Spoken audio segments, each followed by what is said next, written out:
Hi everyone, welcome back to my weekly meal plan episode. If you're new here, each week I share with everyone my weekly meal plan that I have for my family.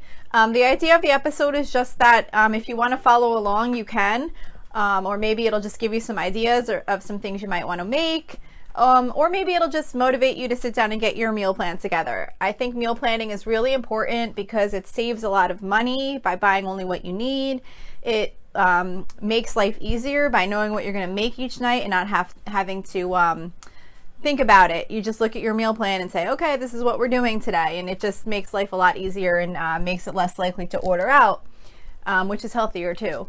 And in addition to that, what I do to make it even easier is I use a very simple meal rotation. So there's food that we generally eat, and I kind of repeat the same recipes over time. I use like a general rotation, like certain things are every 2 weeks, certain things are once a month, things like that. So you will definitely notice there's repetition, just because I've set it up that way to make life easy for me. If we have hamburgers on Monday, 2 weeks, we have hamburgers again, I put it on the meal plan as soon as we have it this night. I put it ahead 2 weeks. So the meal plans kind of build themselves. So that's just a tip. If you're not following my actual meal plan and you're just creating a meal plan, to maybe try it out that way to kind of create like a certain cycle where you can say, okay, we're going to have this meal, whatever frequency, and as soon as you have it, go ahead that period of time on your meal plan and plot it on again, and your meal plan will kind of build itself as you get to the future weeks because you'll be filling in the days as you go along. I do add new recipes here and there, but it's definitely mostly the rotation of the recipes that we typically eat. And, I'll switch out sides as much as I can, stuff like that. But if it's just a crazy time, I don't worry too much about it. I just get our standards in there and that's it. I do also share with you where these recipes are located for any recipes that have like an actual website you can go to. And I also post those on my Facebook page. The meal plan comes out every Wednesday, and it starts, like the actual plan itself starts Saturday and goes through the following Friday. That's just how I do it. Obviously you can have the meals whatever days you want if you're following along. But the reason I do it that way is because I want to allow you enough time to go grocery shopping if you were planning on following along with the meal plan. So this week's meal plan starts on Saturday, December 5th. So on Saturday, we are doing once a month cooking. It's like OAMC. It stands for once a month cooking. Cheesy chicken tater tot casserole. This is from geniuskitchen.com. It's intended to be a recipe that you could prepare in advance, like in that once a month cooking thing. I don't know what you call it, method, where you prepare a bunch of meals in advance and freeze them, and then you can like cook them on the night you're going to have it. This is one of those recipes that you would just pre-prepare and then dump in the crock pot to cook it. It's not pre-cooked. It's just you kind of put all the ingredients together, freeze it, and then the night you're going to have it, you can put it in the crock pot that morning. But I'm actually not making this as a freezer meal, that type of cooking. I'm just making the recipe.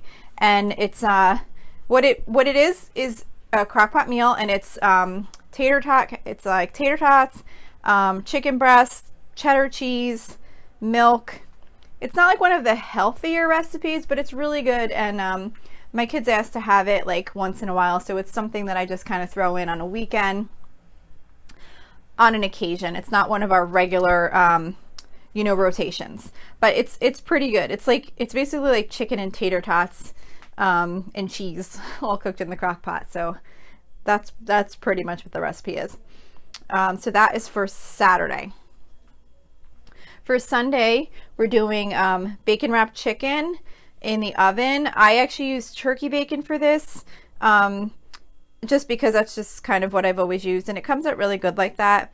This is from allrecipes.com, and what this is you pretty much take chicken breast, you put like cream cheese in the center, and then you like kind of close the chicken breast and you wrap it with bacon, and it bakes with like a creamy sauce kind of over it, like that's made basically with like a cream of chicken soup I think you might mix it with something to make like the sauce. I don't remember exactly how the recipe is followed, but that's generally what it is. It comes out really good though. I like it as like, you know, something that we make. Again, this is more like a once in a while type recipe. But with that, we're doing air fryer asparagus fries, which is from allrecipes.com. And it's pretty much just asparagus in the air fryer. It's coated with egg and honey and then dipped in breadcrumbs. You could even just do plain asparagus in the air fryer or roast it in the oven or on the stove, however you like to make it. And then I'm just doing some rice on the side. No recipe, just whatever I happen to have. Sometimes I'll do like flavored rice, or sometimes I'll just do plain rice, whatever we have on hand. So that is for Sunday. I just realized too, I forgot to mention, my meal plan is only for dinners. I don't plan for breakfast and lunches unless there's like a very special occasion. We just basically eat what we have, or we eat leftovers or frozen meals or whatever, things like that, sandwiches, stuff like that for lunches. Okay, so Monday we're doing hamburgers, and I don't have a recipe for that. It's just ground beef hamburgers. I just make them into patties and cook them up and put a little seasoning on. And then we're doing oven fresh seasoned potato wedges. That's from allrecipes.com. It's really just a simple potato recipe where you take a potato, you don't even have to peel it. You cut it up into eighths. You just slice the potato up into eighths to make a bunch of wedges, and you put it in a Ziploc bag with, it's like olive oil, Parmesan cheese, onion powder, garlic powder, that type of thing. You shake it up, put it on a baking tray, bake it in the oven. They come out really good, and they're definitely a good side for hamburgers. And then we're also doing just a can of pork and beans. And I happen to have some Impossible burgers that I had purchased for a camping trip. They're frozen, so we had a bunch left over for my one daughter who doesn't eat meat. So for her, I was going to pull out Impossible burger and cook that up for her main meal. I don't normally buy those. I just happen to buy them because they're pretty expensive too, and I rather make her like some homemade vegetarian type stuff. But I happen to have them, like I said, from that camping trip left over in my freezer. So I've been pulling them out once in a while and making that for her when we have hamburgers. Okay, so that was Monday.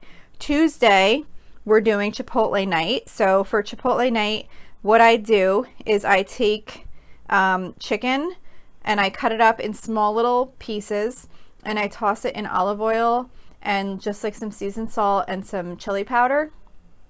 And I broil it until it gets just like a little bit crispy on the top, almost like a grilled chicken type consistency. And I make some brown rice. So I put out brown rice, I put out the chicken, I put out salsa, sour cream, avocado, cheese, black beans, all that kind of stuff, like how you would make a bowl at Chipotle. And that's what it's like a make at home Chipotle night. So that's what we are having for Tuesday. So there's no real recipe for that, but it's basically like what I just said. You just kind of make all those different sides and toppings, and everyone can make their own bowl however they like to have it. Oh, salsa too I put out. I don't remember if I mentioned that. Then for Wednesday, we are doing porcupines again. We had this a few weeks ago, I think, and we hadn't had them in a while prior to that, and everybody commented how they really liked them, and we hadn't had them in a while, so I figured I would make them again. This recipe is from allrecipes.com, and what porcupines are is pretty much, well, at least this recipe, this is the only recipe I know of, but it's, you take ground turkey and you make like little meatballs with them, but the meatballs have white rice in the meatballs. I wound up using instant rice last time I did it because I have had times where the white rice didn't fully cook enough and it was almost a little bit crispy inside, like it just didn't fully cook. So to make sure that that didn't happen, the last time I made them I used instant rice and it came out perfect. But what you do is you pretty much just mix the rice in with the ground turkey and water, and you make like a little like meatball, and you just brown them real quick on the stovetop, and then you put them in a baking dish with sauce that has like extra liquid in it, and like it's like a red sauce, tomato sauce, and then you cover it foil, bake it in the oven. It absorbs the water, the rice cooks, it's got like this nice sauce, and they're pretty good. I like them. So we're doing that. And then normally I serve them with mashed potatoes, if you'd rather do it that way. This time we're doing air fryer roasted cauliflower. That recipe is from allrecipes.com. It's called air fryer roasted cauliflower and broccoli. I usually just choose one or the other, cauliflower or broccoli.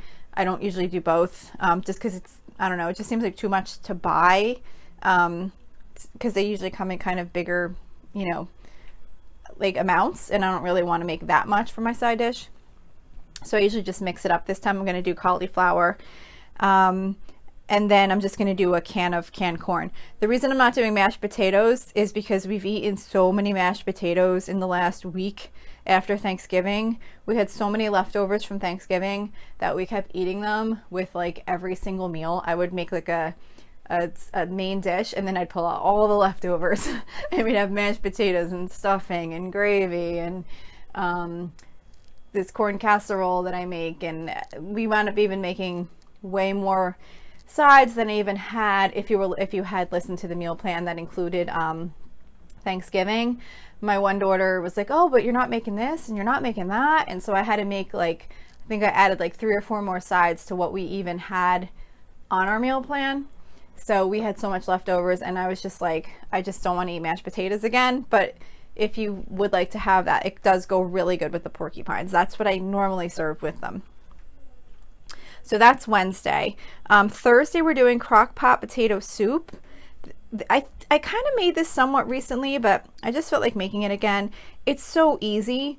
What you do is you take a bag of frozen hash brown potatoes, and I'm sorry, I don't have a recipe link for this one, but it's very minimal ingredients, so I'll just tell you really quick.